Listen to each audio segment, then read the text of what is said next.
bem-vindo e bem-vinda ao Camarote 21. Filmes de guerra são uma forma de aula de história.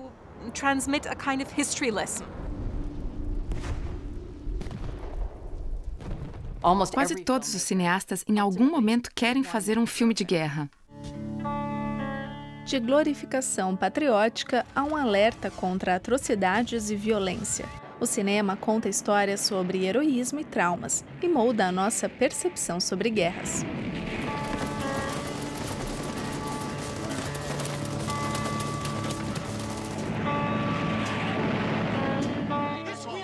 Mas por que em filmes de Hollywood raramente há soldados negros? Qual é o papel da mulher nessas produções?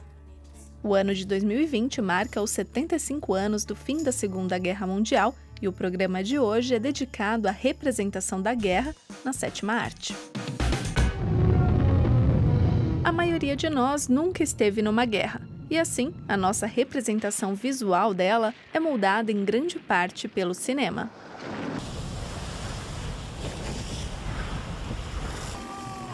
A temática fascina os cineastas desde os primórdios da sétima arte.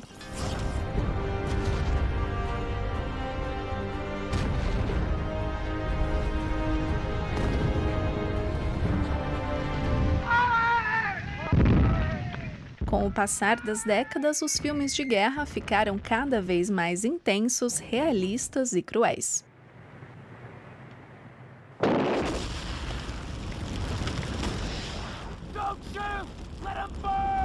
Mas será que nos mostram o real significado de uma guerra? O cineasta e veterano da Segunda Guerra Mundial, Sam Fuller, diz que não. Ele às vezes estava de mau humor e dizia que se você quisesse mostrar como a guerra realmente é, teria de disparar munição de verdade sobre a cabeça do público. O clássico de Lewis Milestone, Nada de Novo no Fronte, é um dos primeiros filmes a mostrar os horrores da Primeira Guerra Mundial para o grande público.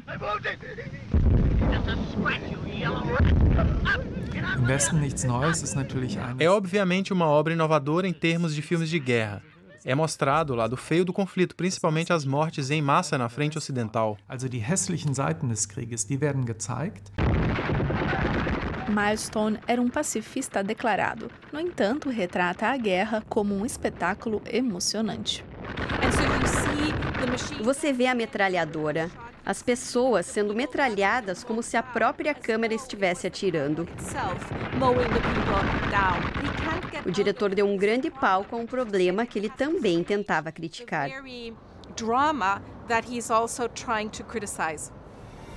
No filme 1917, Sam Mendes parece levar as possibilidades do gênero até o limite. O diretor conta as experiências do avô na Primeira Guerra Mundial como uma grande aventura. Bem diferente de O Franco Atirador, que se passa durante a Guerra do Vietnã. As cenas de roleta russa não seguem necessariamente precisão histórica. Para o diretor Michael Cimino, são uma metáfora sobre a aleatoriedade da morte.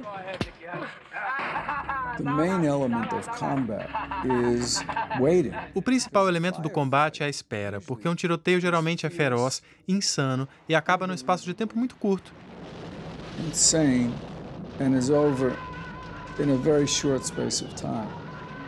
Aí, ou você morreu, ficou paraplégico, ou está vivo. Um dos três, não há meio termo.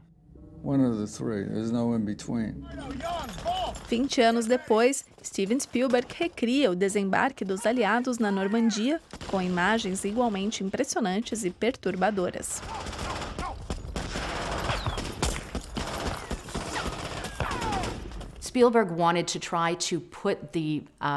Spielberg queria colocar o espectador exatamente na posição de um dos soldados de infantaria, cujo corpo era basicamente um alvo.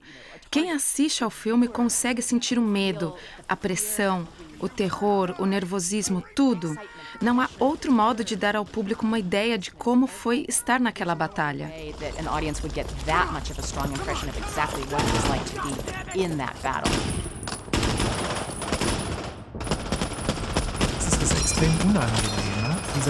É extremamente desconfortável para o espectador. mas ao mesmo tempo, quase que de uma forma perversa, também é fascinante. Porque é como um passeio num trem fantasma. Sabemos que no trem fantasma os monstros não são reais, assim como sabemos que a guerra no filme também não é. Afinal, os filmes de guerra também são uma forma de entretenimento. Por mais que esse gênero cinematográfico possa ter influenciado a nossa percepção da violência e do sofrimento vividos numa guerra, grande parte do público está longe de saber como uma guerra realmente é.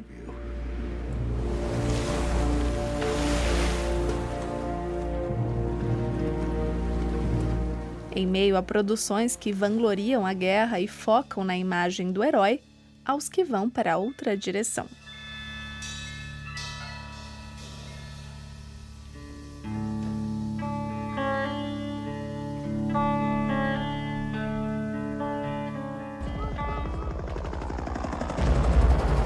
I love the smell of napalm in the morning. Smells like victory. Um dos diálogos de filmes de guerra mais citados de todos os tempos. O comentário cínico do coronel Bill Kilgore, interpretado por Robert Duvall, em Apocalipse Now. Pouco antes, a bordo de um helicóptero e ao som de uma ópera de Richard Wagner, ele ataca uma vila vietnamita. A mensagem que o diretor Francis Ford Coppola quer passar é que guerra é uma loucura total.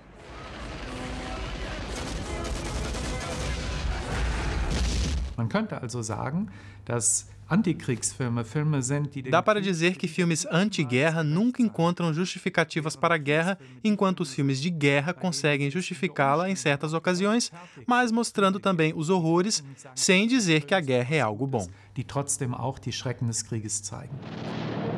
Em Os 12 Condenados, que se passa na Segunda Guerra Mundial, precisão e lealdade decidem entre vitória e derrota. Para o diretor Robert Aldrich, todos os meios parecem ser justificáveis para derrotar os nazistas. Em Rambo 2, Sylvester Stallone é enviado ao Vietnã para libertar prisioneiros americanos.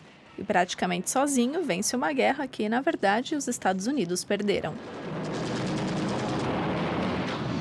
Rambo. What most people call hell, he calls home. Em muitos filmes, a linha é tênue entre propaganda e patriotismo, glorificação e intimidação.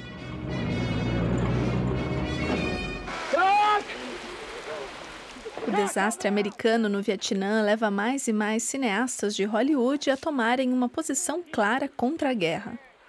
E com sucesso. Oliver Stone ganha 4 Oscars com Platoon. Mas com toda essa carnificina, pode-se falar de filme de guerra pacifista? O problema do filme de guerra pacifista é isso ser uma contradição.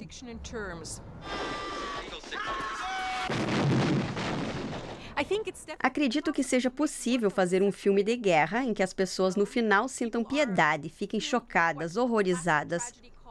Mas acho que só funciona se a narrativa for forte. Como a do longa A Ponte da Desilusão, que chocou o público quando lançado cerca de 15 anos após o fim da Segunda Guerra Mundial. A Alemanha vivenciava um milagre econômico e procurava se afastar dos horrores do passado. É um filme particularmente adequado para jovens porque eles são os protagonistas. Os jovens conseguem se identificar muito bem com todos os personagens. E também é um filme excelente, incrivelmente bem executado. Solche Brücke ist strategisch wichtig. Geht doch lieber nach Hause, Jungs.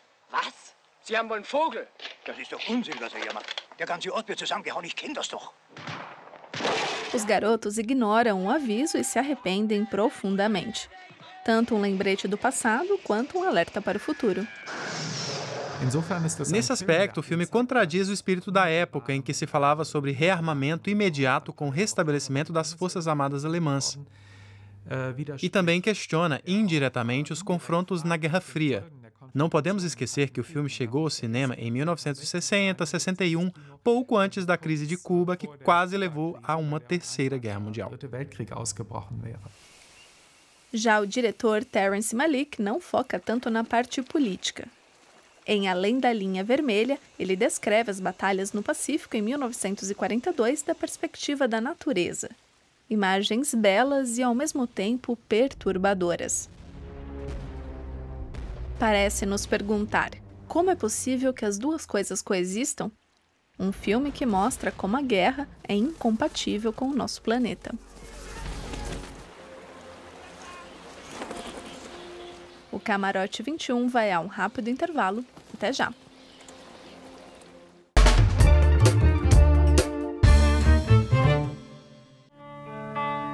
Camarote 21 de volta com um especial sobre filmes de guerra. Um tipo de produção que geralmente vem dos Estados Unidos. Mas o quanto Hollywood se aproxima da realidade?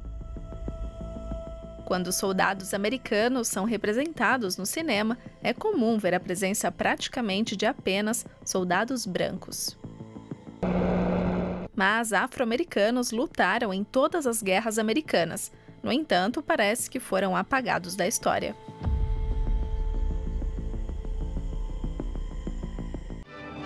John Wayne, por exemplo, representa o ideal de soldado americano. Ele e Hollywood formam uma aliança sólida, heróis brancos que salvam o mundo.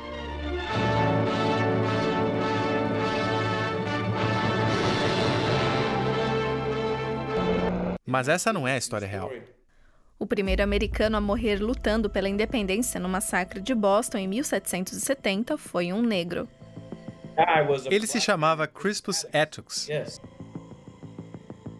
Crispus Attucks foi o primeiro de uma longa lista de afro-americanos que serviram aos Estados Unidos e morreram pelo país. Em 2008, Spike Lee levou para o cinema a história baseada em fatos reais dos chamados Buffalo Soldiers, soldados que lutaram na Itália durante a Segunda Guerra Mundial. Essa não seria a primeira vez que soldados negros apareceriam na telona.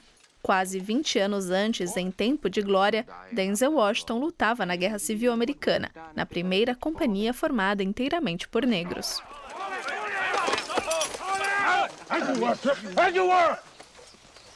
Mas fato é que são poucos os filmes de guerra com afro-americanos como protagonistas. A maioria dos estúdios são de homens brancos e contam histórias de homens brancos. Movimentos como Black Lives Matter vêm ganhando força no mundo e mostram que está mais que na hora de contar a verdadeira história. Acho que o movimento Black Lives Matter e todas as discussões recentes em torno da justiça social e do reconhecimento histórico são muito produtivas e educativas. Por que não ter mais histórias afro-americanas colocadas em primeiro plano? Por que achar que alguns poucos filmes são suficientes?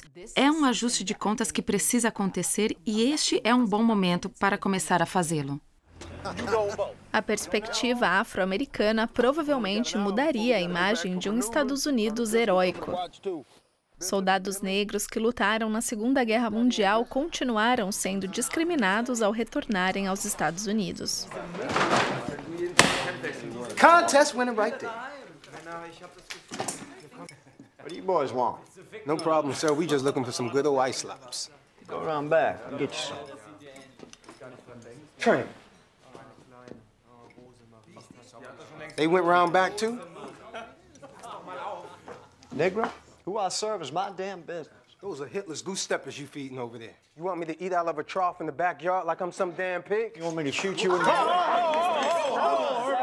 Calm down. Put the goddamn gun down, huh? All Americans here. Contar histórias como essa poderia ajudar os americanos a entenderem melhor os protestos da atualidade. A última vez que Nova York teve toque de recolher foi em 1943. Sabe qual foi o motivo? Um soldado negro que retornava da Segunda Guerra Mundial foi morto por um policial. Em Harlem, todos foram à loucura. Então esses motins, me desculpe, esqueça que eu disse a palavra motim. Esses levantes populares não vieram do nada. These uprisings don't come out of nowhere. O recém-lançado filme de Spike Lee retrata afro-americanos lutando e morrendo na Guerra do Vietnã, enquanto no próprio país se lutava contra o racismo. A reparação histórica é uma necessidade urgente. Mesmo que passos importantes estejam sendo dados na direção certa, o caminho ainda é longo.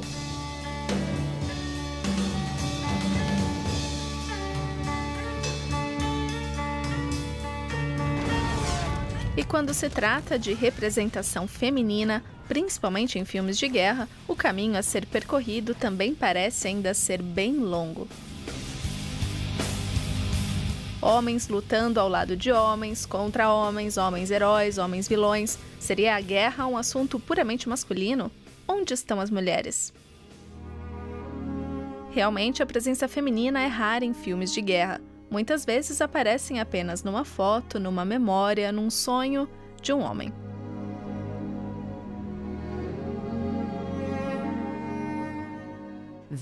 As mulheres são sempre algo pelo qual vale a pena lutar. O membro mais virtuoso da família, cuja foto sempre está no bolso do soldado. Tem também o papel da mãe esperando que o bom filho a casa torne. Em O Resgate do Soldado Ryan, a mãe sofre em silêncio enquanto chegam as más notícias. Um olhar que reflete o medo de ter perdido mais um filho. Frauen im Kriegsfilm tauchen sicherlich auf. As mulheres nos filmes de guerra aparecem como visões, alucinações do homem. São figuras suaves, ternas e humanistas, e que também ressaltam a dureza e a desumanidade do comportamento masculino. Und das Nicht-Humane des männlichen Verhaltens spiegeln. As mulheres no papel de bondosas enfermeiras que mostram compaixão, dão consolo.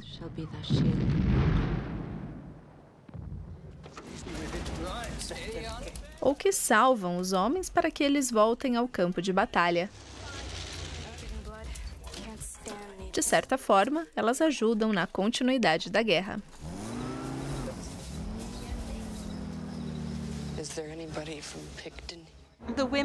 Em certo nível, as mulheres têm uma função muito conservadora. Elas são a esposa e a mãe leal que ficam para trás esperando o marido voltar. São elas que mantêm o país e a família em funcionamento. No caso do filme de Spielberg, a mãe é estranhamente passiva, sem voz. A aparição dela não dura nem 10 minutos. A dona de casa já perdeu 3 filhos em combate e agora seu último filho, James Ryan, será libertado. You're going home. Our orders are to bring you back. Sir, I can't leave. Is that what they're supposed to tell your mother? When they send her another folded American flag? Tell her that when you found me, I was here, and I was with the only brothers that I have left. And there's no way I was going to desert them. Para o filho, estar com os companheiros de guerra está acima do sofrimento da mãe. Apesar de não estarem muito presentes nos filmes de guerra, as mulheres são indispensáveis. No filme 1917, no meio da matança, Scofield encontra uma mãe com um recém-nascido, uma imagem que remete a Maria com o menino Jesus.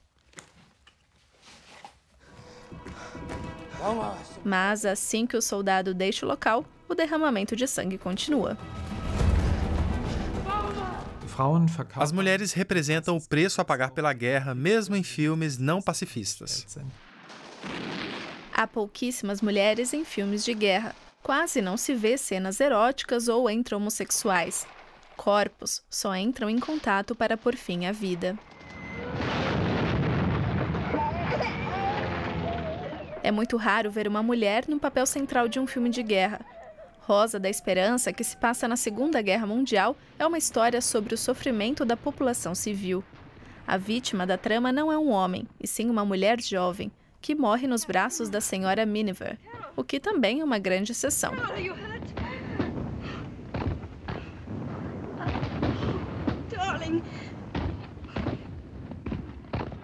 Normalmente, um homem é a última coisa que um homem vê antes de morrer, seja na Primeira Guerra Mundial Ou no Vietnã. A guerra destrói os homens, mesmo aqueles que voltam para casa vivos. Eles não entendem mais as mulheres. Um retorno à normalidade é impensável. I'm not going to make excuses for what happened. What I'm saying is, I do not belong in this house. And they're saying that I don't belong over there. A ausência de personagens femininas e uma visão unidimensional da guerra seriam também uma consequência de décadas de domínio masculino em Hollywood? Será interessante ver o que as cineastas farão quando conseguirem uma fatia maior do bolo e tiverem chance de fazer mais filmes, principalmente de alto orçamento. No, but it's what I'm going to do. Será que alguma coisa mudou nos últimos anos? A Mulher Maravilha personifica um novo tipo de mulher, que se coloca na linha de frente do combate. E os homens a seguem. Dirigido por uma mulher, Patty Jenkins, o filme é celebrado por alguns como um manifesto feminista. Mas será que existe esse conceito de filme de guerra feminista? Ainda estamos esperando o filme de guerra que repense a batalha da perspectiva feminina. A mulher como heroína assassina seria um novo modelo? Muito difícil. Mas provavelmente ela vai aparecer com mais frequência nos filmes de Hollywood. E não apenas como Mulher Maravilha. Falar sobre guerras é muitas vezes abrir feridas ainda não cicatrizadas. Como a indústria cinematográfica hollywoodiana retrata traumas de guerra? And now I'm here to tell you that I have killed for my country or whatever. And I don't feel good about it. If this war is wrong, if this society lied to me, it lied to my brothers, I can't find the words to express how the leadership of this government sickens me. 2 veteranos, uma mensagem. Os Estados Unidos estão levando seu povo à ruína. 2 soldados, ambos paraplégicos, agora lutam contra a guerra do Vietnã. É a primeira vez que os soldados têm permissão para falar sobre seus traumas. Eles não tinham autorização para isso após as 2 guerras mundiais e a da Coreia. Jon Voight em Amargo Regresso.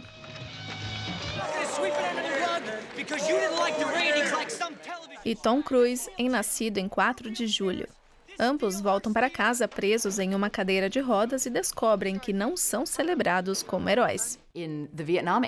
Na época do Vietnã, quem voltava da guerra colocava seu uniforme no armário e nunca mais o usava em público, porque era criticado pelos que protestavam contra a guerra.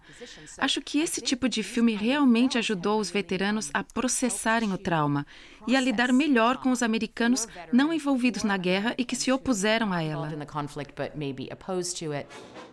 Mas há uma diferença. Com Oliver Stone se mantém a suspeita de que poderia haver algo pelo qual vale a pena ir à guerra.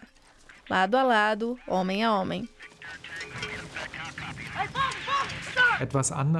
É um pouco diferente de um filme como Amargo Regresso, que deixa claro que a guerra muitas vezes está associada a experiências que você simplesmente não consegue superar, que a guerra não acaba para as vítimas e que o preço é muito alto, talvez alto demais para uma única pessoa pagá-lo. Um veterano que não consegue voltar para casa. Em Apocalipse Now, o coronel Walter Kurtz, interpretado por Marlon Brando, enlouquece. You must make a friend of horror. Horror and moral terror. Ele se retira com sua tropa para a selva e lidera seu próprio exército, acima de qualquer moral. Com esse personagem, o diretor Francis Ford Coppola assume uma posição anti-guerra. São filmes que realmente têm que lidar com uma ressaca nacional. Acabou o entusiasmo, os destroços e a carnificina estão visivelmente claros. Como lidar com isso? O cineasta Robert Altman encontra sua resposta: cinismo. Em Mesh, uma equipe de cirurgiões opera os feridos em um hospital de campanha durante a Guerra da Coreia. Porém, os médicos estão mesmo interessados nas enfermeiras ou em jogar futebol americano. Uma forma de tentar lidar com o que vem na sala de cirurgia diariamente. Não há limites para o diretor Altman, especialmente quando ele coloca os atores para encenar a última ceia. Um filme de guerra no qual não é disparado um único tiro e repleto de sátiras. Talvez esta seja a melhor maneira de suportar a loucura de qualquer batalha. O Camarote 21 de hoje fica por aqui. Até semana que vem. My only friend, the end of